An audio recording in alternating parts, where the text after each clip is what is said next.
ما اینجا فقط قصه جرم و جنایت تعریف نمی کنیم. هدف اصلیمون اینه که هوشیارتر باشیم و جلوی تکرار این فجایع رو بگیریم. خیلی وقتا توی پرونده ها میبینیم که اگه قربانی یه ذره بیشتر حواسش رو جمع میکرد یا چند تا نکته ساده امنیتی رو رعایت میکرد، شاید هیچ وقت فرصت به مجرم نمیرسید که نقشش رو عملی کنه. ما با گفتن این داستان ها میخوایم به خودمون و بقیه یادآوری کنیم که آگاهی بهترین سپره، مخصوصاً برای والدین و خانواده ها که با یکم دقت و پیشگیری میتونن جلوی خیلی از خطرات رو بگیرن و امنیت خونه و عزیزاشون رو حفظ کنن.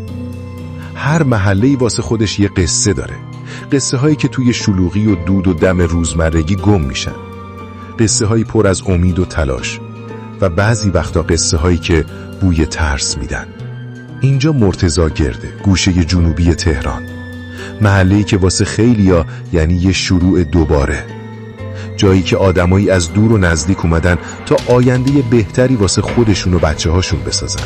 اما تابستون داغ 1404 یکی از همین خونه های ساده و ساکت صحنه یه ماجرای سیاه شد، ماجرایی که از یه بوی عجیب شروع شد و به کشف یه فاجعه ختم شد.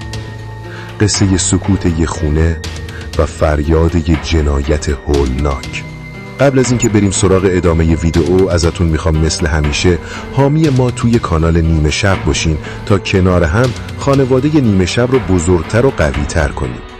یادتون نره ویدئو رو لایک کنین و برای آگاهی بیشتر واسه دوستاتونم بفرستین. اگه نظری، انتقادی یا پیشنهادی دارین خیلی خوشحال میشم توی کامنت ها بنویسین.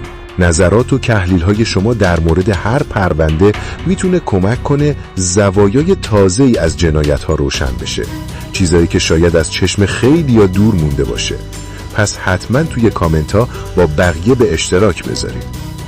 جمعه عصر 3 مرداد، گرما و سکوت روی کوچه های مرتضی گرد سنگینی میکرد، ولی توی یکی از ساختمونا اون سکوت جای خودش رو به اضطراب داده بود. چند روزی میشد که از همسایه طبقه پایین خبری نبود. مادری جوون با 3 بچه کوچیکش که همیشه صدای خنده و بازیشون کل راه رو پر میکرد، یهویی ساکت شده بودن. همسایه ها میگفتن اولش فکر کردیم رفتن مسافرت، عادی بود، ولی بعد 2-3 روز یه بوی عجیب اومد. اولش ضعیف بود، گفتیم شاید چیزی خراب شده، ولی هرچی گذشت بو شدیدتر شد. دیگه نمیشد نفس کشید، دل همه شور میزد، مطمئن بودیم یه خبر بدی در راهه. هرچی در زدن جواب نیومد، اضطراب کم کم شد وحشت. آخرش یکی از همسایه ها زنگ زد 110. همین تماس شد شروع شمارش معکوس برای پرده برداری از یه تراژدی. پلیس که رسید و بررسی کرد، با مجوز قضایی قفل در رو شکستن. تا در باز شد، موجی از بوی تعفن زد بیرون. اولین مأموری که پا گذاشت توی خونه با صحنه‌ای روبرو شد که هیچ وقت از یادش نمیره. صحنه‌ای که کلمه ها واسه توصیفش کم میارن. توی اون خونه کوچیک انگار زمان متوقف شده بود. توی پذیرایی پیکر بیجون 3 بچه 2، 3 و 5 ساله. توی اتاق خواب هم جسد مادر 25 ساله جوونشون. یه خانواده، یه دنیا امید و آرزو به وحشیانه ترین شکل نابود شده بودن. قصه سکوت یه خونه و فریاد یه جنایت هولناک. اونا کی بودن؟ یه مادر جوان افغان با 2 پسر و یه دختر کوچیک. تنها زندگی میکردن. شوهرش مردی حدوداً 70 ساله چند وقت پیش رفته بود افغانستان برای کارهای خانوادگی. اون طرف مرز منتظر شنیدن صدای همسر و بچه هاش بود، غافل از این که دیگه هیچ وقت صدایی از اونا نخواهد شنید. پزشکی قانونی وقتی بررسی کرد، عمق فاجعه بیشتر معلوم شد. حدود 10 روز از جنایت گذشته بود. مادر با ضربات بیرحمانه چاقو کشته شده بود، ولی بدترین بخش ماجرا مرگ بچه ها بود. هیچ زخمی روی بدنشون نبود. اونا رو خفه کرده بودن. قاتل بعد از کشتن مادر توی سکوت جون 3 بچه بیگناه رو هم گرفت. پرونده رفت دست بهترین کاراگاه‌های پلیس آگاهی. اولین سوال، کی وارد خونه شده بود؟ کارشناس میگفت توی قتل‌ها اول از همه نحوه ورود بررسی میشه. ولی اینجا در خونه کاملا سالم بود. هیچ اثری از زور یا شکستگی نبود. یعنی قاتل یه غریبه نبوده. کسی بوده که مادر بهش اعتماد داشته و خودش در رو باز کرده. همین سرنخ دایره مظنونا رو خیلی محدود کرد. طبیعیه که اول به شوهرش شک کنن، ولی بررسی سوابق خروج از کشور نشون داد اون هفته‌ها قبل قانونی از ایران رفته بود. پس نمیتونست قاتل باشه. کاراگاه‌ها شروع کردن مثل یه پازل تیکه‌های ماجرا رو کنار هم گذاشتن. با همه همسایه‌ها، دوستا و آشناها حرف زدن. بین همه این حرفا یه اسم مدام تکرار میشد. نصرالله. نصرالله کی بود؟